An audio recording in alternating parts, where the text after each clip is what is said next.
Hello, welcome back to my channel. Today we are going to talk about the function of the digestive organs, and we are going to start from the upper part of the GI tract, that's the mouth, and we'll be going that way up to the anus, and we'll be looking at the functions and all the components found within these organs. So today we are going to start with the oral cavity, and we find that here's the anatomy of the oral cavity, and we find that the oral cavity consists of the upper lips. We have the upper lips here. We have the teeth. We have the hard palates. Also have the soft palate, we have the vulva, we have the tonsils, we have here is the floor of the mouth, the lips, inferior labium frenulum, we have the tongue, we have the retromolar trigone, we have the palatine arc, just below the glossopalatine arc, we have the gingiva, also known as the gums. Then we have the superior labia frenulum. We have the superior labia frenulum that's found on the upper side of the mouth towards the sides of the upper lip, and we have the inferior labia frenulum found in the downer side of the mouth near the downer lips. So we are going to start with the function of the digestive organs, and to be more specific, the mouth. And we found that within the mouth has stratified squamous epithelium.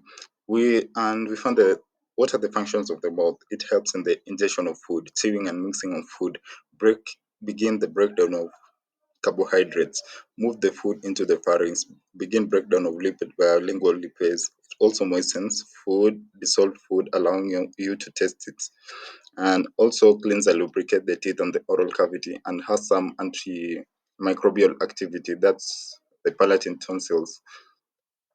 So we another organ found within the oral cavity, we have the tongue, and we find that the tongue is composed of voluntary muscles. So and the superior surface of the tongue consists of stratified squamous epithelium with papillae. That's why you find the stratified squamous epithelium is kind of rough. That's why you find the tongue surface is a little bit rough. So this papillae, they contain the taste receptors. They are responsible for us to feel the taste of the food, and whether the food is sweet, bitter, sour, that's all because of the taste receptors. Blood supply by the lingual branch of the external carotid. Blood supplies is by the lingual branch of the external carotid artery, and venous drainage is via the lingual vein into the internal jugular vein. Then it is supplied by the hypoglossal nerve to the voluntary muscles of the unlingual branch of the mandibular branch of the trigeminal nerve for sensation of pain, temperature, and touch. The facial and the glossopharyngeal nerves are responsible for the taste of the things we eat. Those are the two nerves that are responsible for the taste, the facial and the glossopharyngeal nerves. Then, what are the functions of the tongue? The tongue helps us in chewing. It also allows us to swallow food. It assists us with speech and also taste because it has the papillae that contains the taste receptors.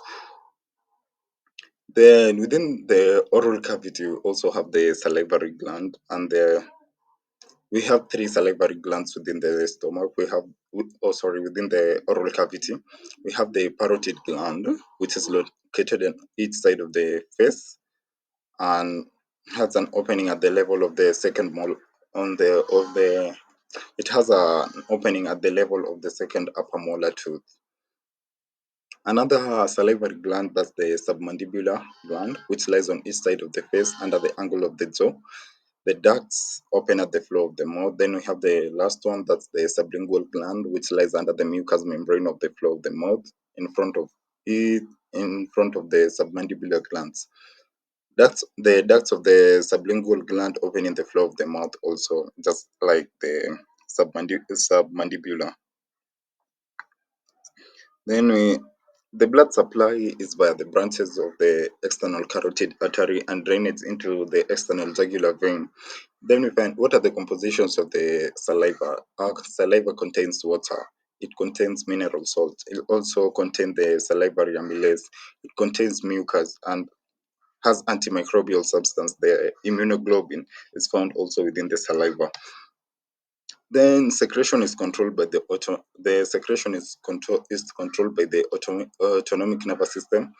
That's that helps with the secretion of the saliva. So we have the parasympathetic stimulation, that's the rest and digest, and it causes release of watery saliva with low content of enzymes, while sympathetic stimulation, also known as the fight, fight and flight, results in small amount of saliva with lots of organic materials.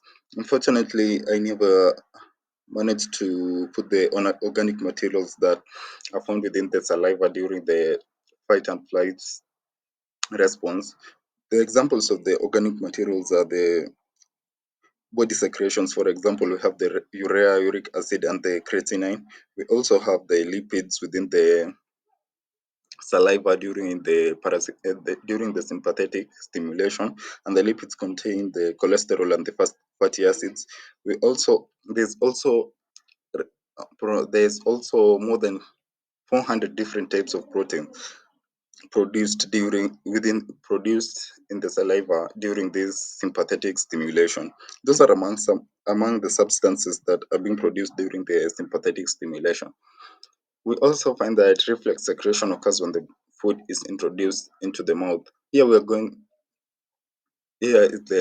to relate it to the Pavlov law of conditioning, which says that it says that here Pavlov was using a dog and he was trying to condition it, and he had during during the time of feeding the dog, Pavlov could use the bell so that to it was like to inform the dog that the feeding time is ready, and the dog could automatically start salivating because of the stimulus. That's according to the Pavlovian law of condition.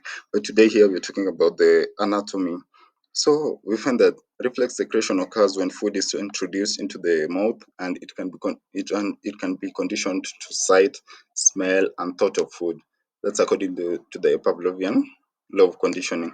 And so, what are the functions of the saliva? Okay. Now, the first function of the saliva is the chemical digestion of the polysaccharides.